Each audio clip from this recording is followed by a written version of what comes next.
Salut First à France se retrouve pour une nouvelle vidéo Lego. Aujourd'hui, review de livres. Ça fait déjà quelques temps que je n'ai pas fait ça, mais j'ai trouvé de nouveaux livres tout simplement dans les rayons livres, tout simplement. Donc aujourd'hui, je vais vous montrer un premier tome de la série de livres Lego DC Super Heroes, inversion totale. Aujourd'hui, je vais vous présenter la version Batman et Superman, qui est donc le premier tome dans la continuité. C'est pas marqué dessus, je tiens à le dire, mais c'est le premier dans la continuité. Donc ça, c'est plutôt cool. Donc ce petit livre est sorti en mars 2025. Je n'avais absolument aucune idée que c'était déjà sorti. Je l'avais vu nulle part en réalité. Donc c'est un peu sorti de nulle part, justement. Mais je l'ai acheté, je l'ai lu. Et franchement, c'est plutôt sympa. Il y a une très bonne histoire à l'intérieur que je vais tout de suite vous détailler. Donc tout commence à Metropolis lors de l'attaque d'un super vilain qui est l'Anti-Monitor, un méchant qui visiblement utilise la matière noire afin de faire du mal à Metropolis. On a évidemment son héros national qui est donc Superman, qui arrive pour sauver la situation, aidé de son collègue de Gotham City, le Chevalier Noir, Batman, dans son Batwing. Ils arrivent donc à se défaire de l'Anti-Monitor quand un personnage arrive, le méchant de cette histoire qui est donc inversion totale, c'est donc Monsieur MXYZ PTLK, ouais j'ai réussi à le dire, c'est pas facile à le dire effectivement. Donc un méchant, on va dire un peu court sur pattes, qui réussit à partir de magie à inverser tout le monde. Et donc Metropolis est totalement inversé, c'est-à-dire que en gros ce qui était au sol flotte dans les airs, et ce qui flottait dans les airs arrive au sol, donc tout est inversé, mais également nos héros, car puisque Batman et Superman étaient côte à côte, ils ont été inversés, ce qui fait que Batman va dans le costume de Superman et Superman va dans le costume de Batman. Voilà. Alors à noter que lors du changement, Superman écope du casque de Batman, chose qu'il va directement récupérer parce que sinon ça veut dire qu'il pourrait tout simplement donner son identité secrète. Donc c'est évident qu'il va le reprendre. Voilà sa petite précision. Donc ensuite il se révèle à nos héros en disant que tout a été inversé et donc voilà, il n'y a pas trop de moyens de revenir en arrière et donc il va disparaître, et au fur et à mesure de l'histoire on va comprendre qu'il est invisible et qu'il regarde tout ça. Voilà. Donc face à ce problème, nos héros décident d'aller sur la station, une espèce de satellite qui appartient à la Ligue des Justiciers, et là-bas ils vont trouver notre très cher Cyborg qui est également membre de la Ligue des Justiciers évidemment. Voilà, ils vont leur expliquer le problème. Visiblement Cyborg n'a pas été touché parce qu'il était tout seul dans la station. Voilà, ce qui peut être compréhensible. Donc on a maintenant un nouveau méchant qui fait son apparition, un méchant très connu, Darkseid, évidemment le Croupier galactique, issu d'Apocalypse, qui est d'ailleurs cité de nombreuses fois dans le livre. Et donc il attaque le satellite, et une fois que les héros sont mis à mal, Cyborg, qui a également été capturé, parce que techniquement c'était un peu le seul qui pouvait rivaliser, puisque lui il avait ses pouvoirs, contrairement aux autres où les pouvoirs étaient inversés. Et donc il se dirige vers la Terre afin de l'assiéger, laissant donc Batman et Superman seuls à leur sort dans la station. Batman, dans le costume de Superman, prend du coup Superman dans le costume de Batman, qui d'ailleurs prend une tenue spatiale qui était dans la station, afin de pouvoir aller dans l'espace. Ils ne peuvent pas directement se rendre sur Terre, parce que sinon Superman brûlerait, évidemment, puisqu'il n'a plus ses pouvoirs, et donc voilà, il n'y a pas de véhicule, donc forcément il va brûler. Donc ça, ok, c'est cohérent. Et donc Superman a une très bonne idée, puisque cette inversion totale justement n'est pas que physique ou du coup avec les pouvoirs, c'est aussi mental, car effectivement les héros ont les souvenirs des autres mais également la mentalité et la personnalité de l'autre. Donc ça c'est plutôt marrant, et surtout on apprend que ça peut être permanent avec le temps.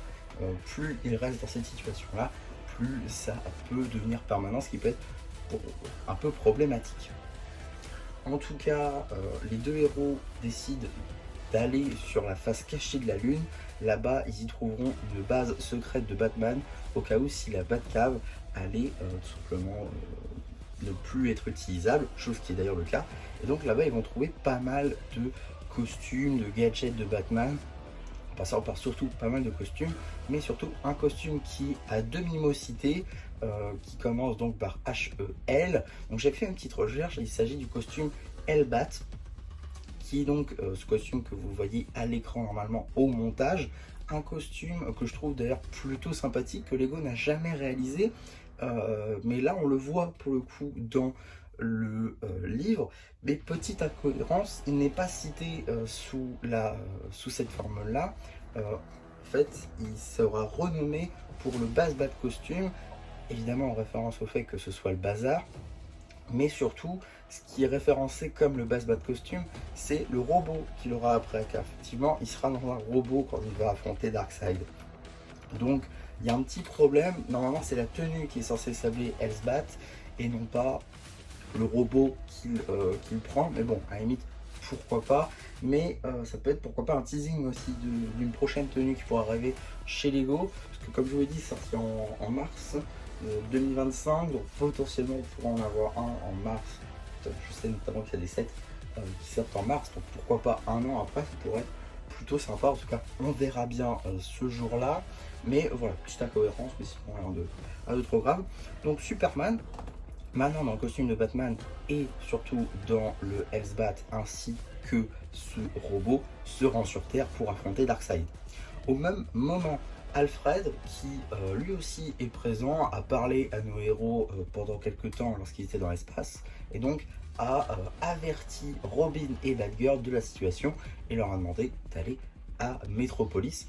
Donc ils s'y rendent avec leur véhicule de Batman évidemment, et donc quand ils arrivent là-bas, eh bien le sort s'applique sur eux, tout est inversé, et donc Robin passe dans le costume de Batgirl et Batgirl passe dans le costume de Robin. Donc voilà, ça s'inverse encore une fois. Bon, pourquoi pas. Ils décident donc de continuer, même leur véhicule commence à voler également, comme quoi le sort fait vraiment encore effet après. Mais moi ce que je trouve bizarre, c'est que ça n'a pas touché toute la Terre, puisque sinon ça voudrait dire qu'ils auraient déjà été inversés à Gotham City.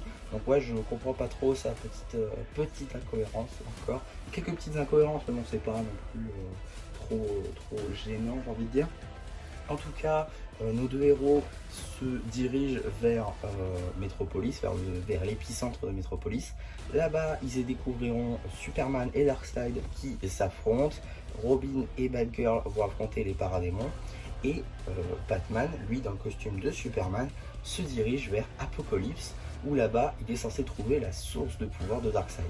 Là-bas, il affrontera Mamie Bonheur, ainsi que le fils de Darkseid, dont je n'ai plus le nom, mais Kalibak. Kalibak qui est donc l'un des fils de Darkseid, et c'est lui qui protège la forteresse où est situé le cœur de Darkseid, c'est-à-dire sa source de pouvoir. Donc là-bas, Batman en fera son ami. Effectivement, avec leur combat, toute la structure va s'effondrer, et donc Batman dit, pour nous sortir de là, on va devoir s'entraider, et Kalibak accepte et même devient l'ami de Batman, ce que je trouve d'ailleurs plutôt marrant. Et donc ils arrivent à sortir de là avec la source de pouvoir et nos amis avec un portail. Ce portail les ramenant sur Terre et pouvant faire pression sur Darkseid.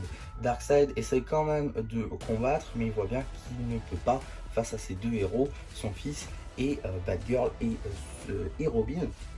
Du coup, il décide de capituler et d'accepter les conditions des héros. Ces conditions sont les suivantes: abandonner le siège de la Terre, repartir sur Apocalypse et remettre la ville telle qu'elle est, ainsi que effectivement sauver les héros et donc les réinverser. Sauf que Darkseid dit, je peux pas faire tout ça, partir, il n'y a pas de souci. Par contre, pour ce qui va être de votre terre, c'est soit la ville, soit vous.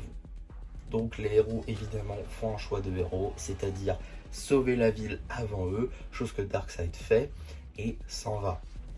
Puis le grand méchant de cette histoire, c'est-à-dire Monsieur MXYZPTLK, revient, réapparaît et donc dit c'est pas possible, vous me gâchez mon plaisir, on est où, c'est moi qui ai fait ça, vous devez vous plier et c'est tout. Et à l'aide de psychologie inversée, Monsieur MXYZPTLK, oui pardon, arrive à se faire avoir tout simplement et donc redonne les pouvoirs aux héros car effectivement Batman et Superman ont dit qu'ils n'en avaient pas besoin, chose que Monsieur MXPTLK, MXYZPTLK, ouais c'est compliqué, ne peut pas accepter. Et donc, pour les embêter, eh bien, il va remettre les pouvoirs, alors qu'en réalité, c'est ce qu'il voulait. Donc voilà, psychologie inversée, ici plutôt bien utilisée, sauf qu'il y a toujours un problème. On a donc une Batgirl et un Robin qui sont toujours inversés, et on a également d'autres villes dans la même situation. C'est alors que l'équipe se scinde en deux. On a un Batman, une Batgirl et un Kalibak qui iront à Gotham City, et on a Superman, Cyborg et Robin qui eux vont à Central City. Alors, il existe déjà un deuxième tome qui a d'ailleurs droit à une référence déjà dans ce livre, parce qu'on nous explique sur les écrans de la Batcave qu'il y a déjà d'autres villes dans le même cas, notamment Gotham City avec Wonder Woman et Harley Quinn. On voit également sur la couverture, on a également un Joker et Poison Ivy qui sont également inversés, donc ça c'est plutôt cool. Donc ça veut dire qu'on a quand même pas mal de choses ici, pourquoi pas carrément un univers de livres. Donc ça se passe à Gotham City, c'est dit dans le livre. Donc ça veut dire qu'ils vont rencontrer l'équipe de Batman, Kalibak et Batgirl. Et Central City, j'ai fait mes recherches, c'est la ville de Barry Allen.